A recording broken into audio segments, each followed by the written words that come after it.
Why is Diébédo Francis Kéré famous?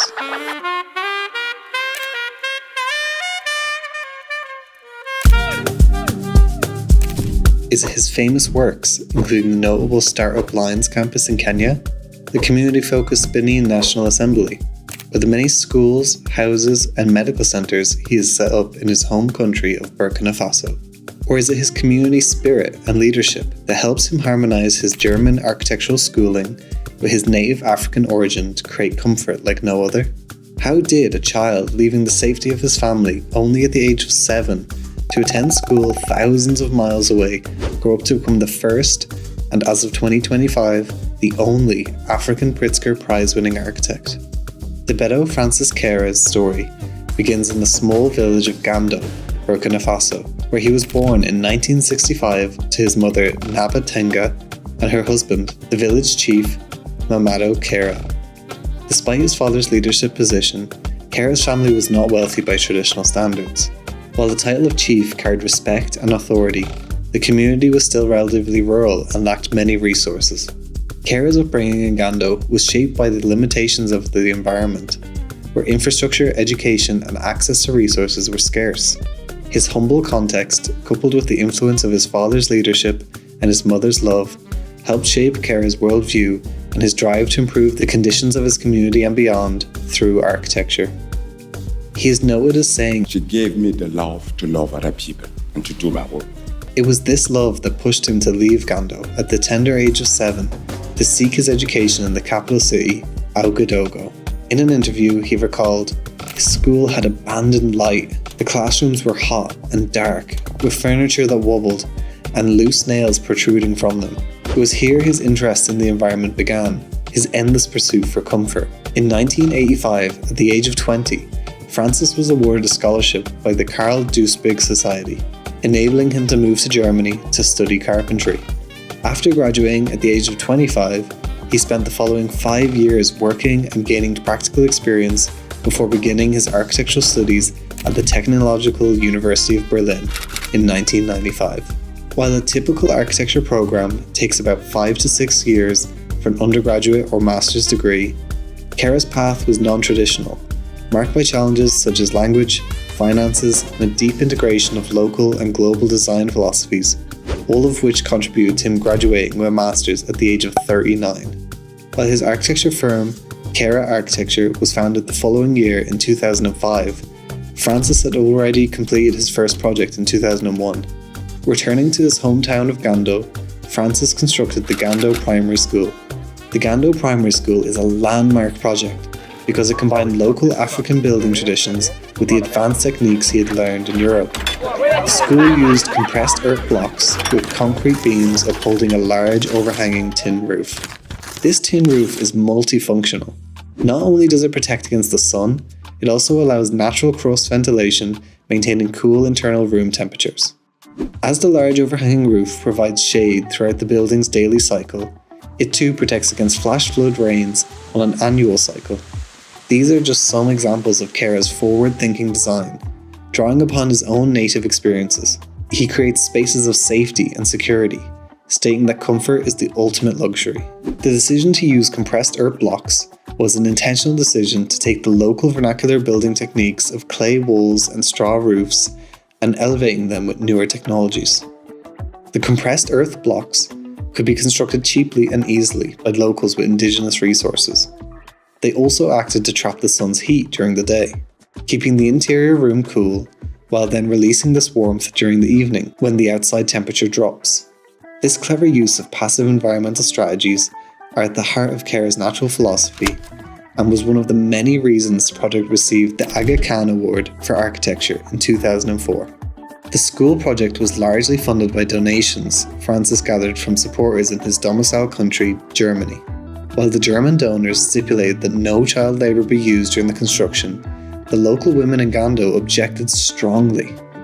They argued that helping to build their own school would instill pride and a sense of ownership in the children. These funding conditions highlight a broader dynamic often seen in international development projects, where well-intentioned Western donors apply their own ethical framework to contexts they may not fully understand. In this case, German supporters, motivated by genuine concern, insisted on a ban on child labour, reflecting a positive stance rooted in their own culture and legal standards. However, this overlooked the local community's perspective, where involving children in building their own school was not seen as exploitation, but as a formative, empowering experience that fostered ownership and pride. Throughout his career, Diébédo had occupied a unique and often challenging position at the intersection of African and Western cultures, striving to blend the strengths of both in his architecture.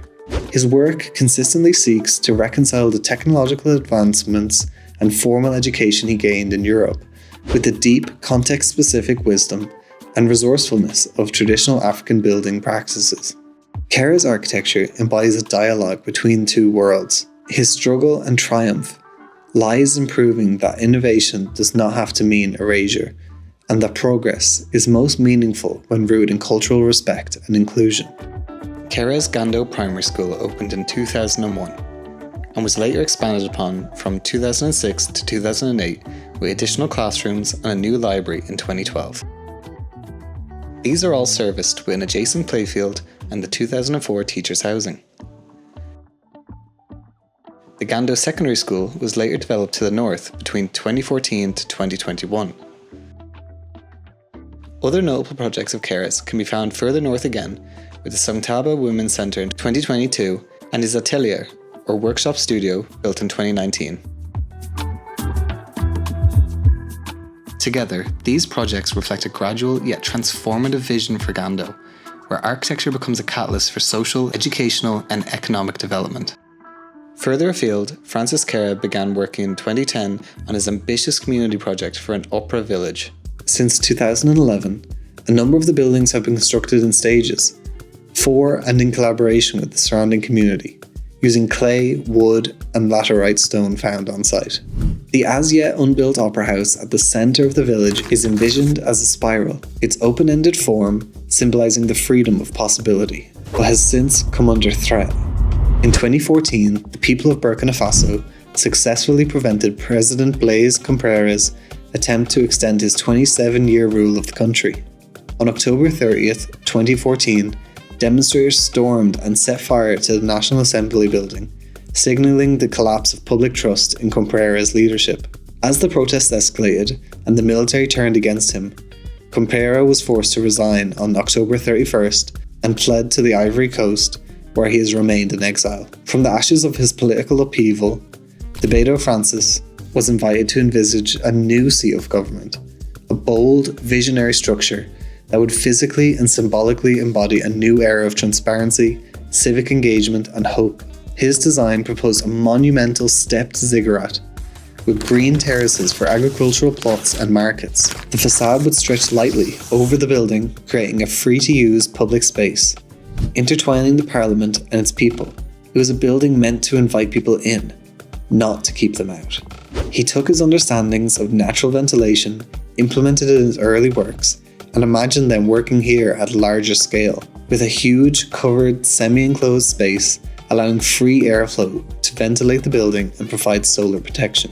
Unfortunately, due to ongoing unrest in the country, his design was never realised. Since 2015, Burkina Faso has engulfed in a severe security crisis, primarily due to the rise of jihadist insurgencies linked to groups like Al-Qaeda and the Islamic State. These groups have exploited existing political instability, leading to widespread violence and displacement.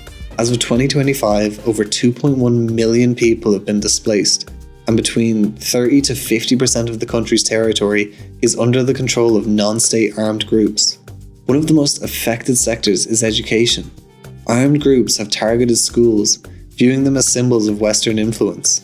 This has resulted in the closure of more than 14,000 schools across West and Central Africa, with Burkina Faso being significantly impacted. Teachers and students live under constant threat, with reports of schools being burned and educators being attacked or intimidated. As shown, Kéré's architectural philosophy emphasizes community empowerment through education and sustainable design. His projects, like the Gando Primary School, are not just buildings, but symbols of hope and progress. The prevailing insecurity hampers the construction of new projects and threatens the sustainability of existing ones. The destruction of educational infrastructure undermines the very foundation of his mission to uplift communities, through architecture.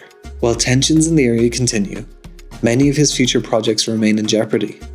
His unrealized plan for the Burkina Faso Public Assembly did, however, lead him to design and build the Benin National Assembly in Porto Novo. Having outgrown its previous building, which dates back to the colonial era of its past, the Parliament of the Republic of Benin entrusted Kéré Architecture with their new building. Inspired by the palaver tree, the building features a canopy-like roof that symbolizes unity and democracy. The palaver tree has an age-old West African tradition, acting as a meeting place under which consensual decisions are made in the interest of the community.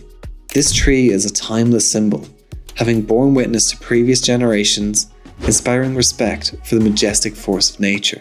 Continuing with this comparison, the trunk is hollow, creating a central courtyard that allows circulation spaces to be naturally ventilated and indirect light to penetrate the plan. A spiral staircase in its centre connects the assembly hall on the ground floor to offices and auxiliary functions set back from deep facade, which filters the strong sunlight. The building's treetop roof offers a terrace, giving sweeping views over the sea and the large public park to the site's north. This massive yet graceful structure uses a modern approach to address local climate challenges, once again incorporating local traditional timber and clay techniques. Kéré's work blends open space and natural light, creating an environment that fosters transparency and openness, much like the democratic process it houses. Diébédo Francis Kéré's life and work represents far more than the story of a successful architect. They form a narrative of return, of giving back, and of reimagining the future through the lens of tradition, empathy, and innovation. From his humble beginnings in Gando to his international recognition, Kéré has consistently challenged conventional architectural norms by rooting his practice in community participation and environmental harmony. His projects do not merely provide shelter, they empower, educate, and inspire. In 2022, Kéré was awarded the Pritzker Architecture Prize, the profession's highest honour, becoming the first African and the first Black architect to receive the award. The jury praised him for his pioneering work that is simultaneously local and global, grounded and visionary. His acceptance speech was held in the Irish firm Grafton Architects' London School of Economics Marshall Building. The fellow Pritzker Prize winning directors had this to say about Francis. We don't often talk about love when we're speaking about architecture. For me, he represents a sense of love and a sense of beauty and a sense of absolute belief in humanity. And humanity and humanism is, we believe, at the core of architecture. You cannot really be an architect unless you're serving the human being. We're delighted that Francis has won this. He's just full of joy. That's what I think. He's infectious.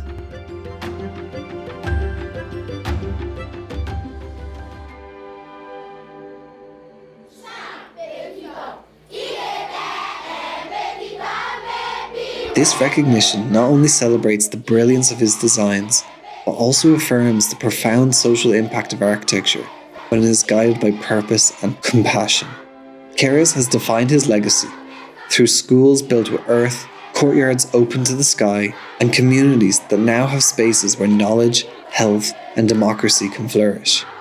His architecture is, at its core, an act of service, an offering to both his people and the wider world. As his designs expand in scale and complexity, so too will the impact of his vision. Wow, great!